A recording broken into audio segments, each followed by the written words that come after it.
Hi, viewers. Um, Today I'm going to demonstrate to you how you can build an advanced layout from a single widget using a Webull platform.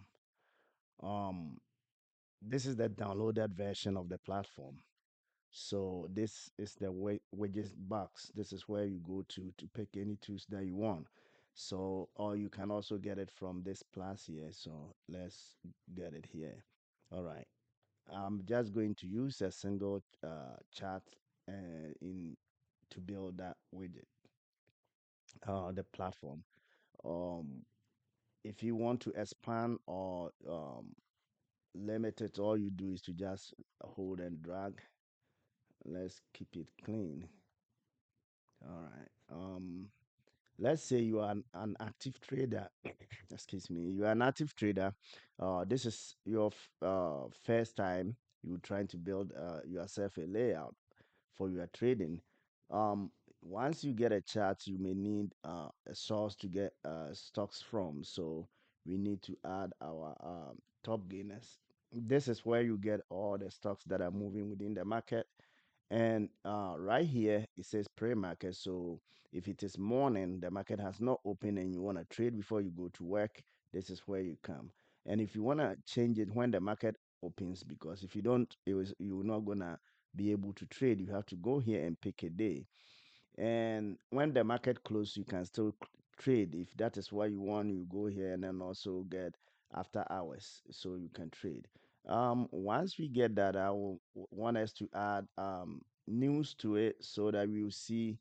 Now we have a stock here. What news is going around that stock? We want to see it. If you highlight market, it's going to give you general market news. And if you do watch list, it's going to give you a specific watch list news. All right.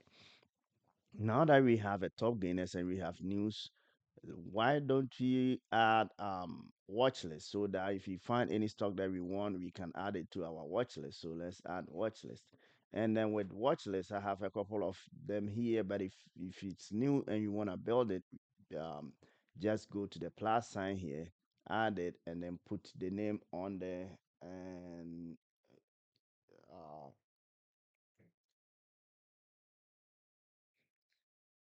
that's about it. You get a new watch list.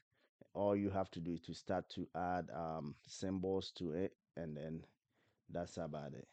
Also, we can add a couple of things here. We can go to the widget and add order entry. This is where you're gonna be trading from. So you can just add the order entry from here, and then any stock you wanna buy, shares.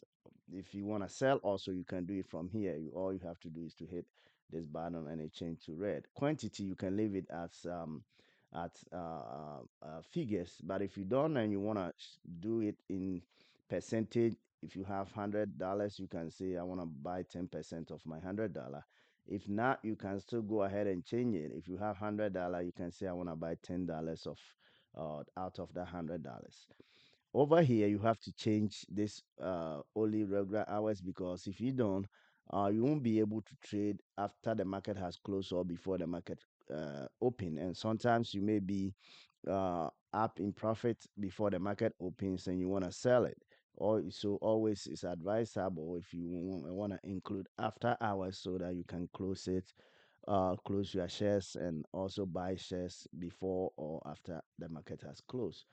I think we get a couple of things that you need as an active trader, but we let's add a clock so that we will know what time in case you are not in New York. You always want to be paying attention to time so that you don't get the market doesn't close while you still have um, things going on. So with this a single widget, we were able to have chart, top gainers, news, watch list, order entry, and also we get our fine clock here. If there's any widget that you want me to go in and configure for you, please leave description below. But always remember, day trading is very risky. It's not for everybody, and you want to do your own due diligence before you put your money on the line. Thank you.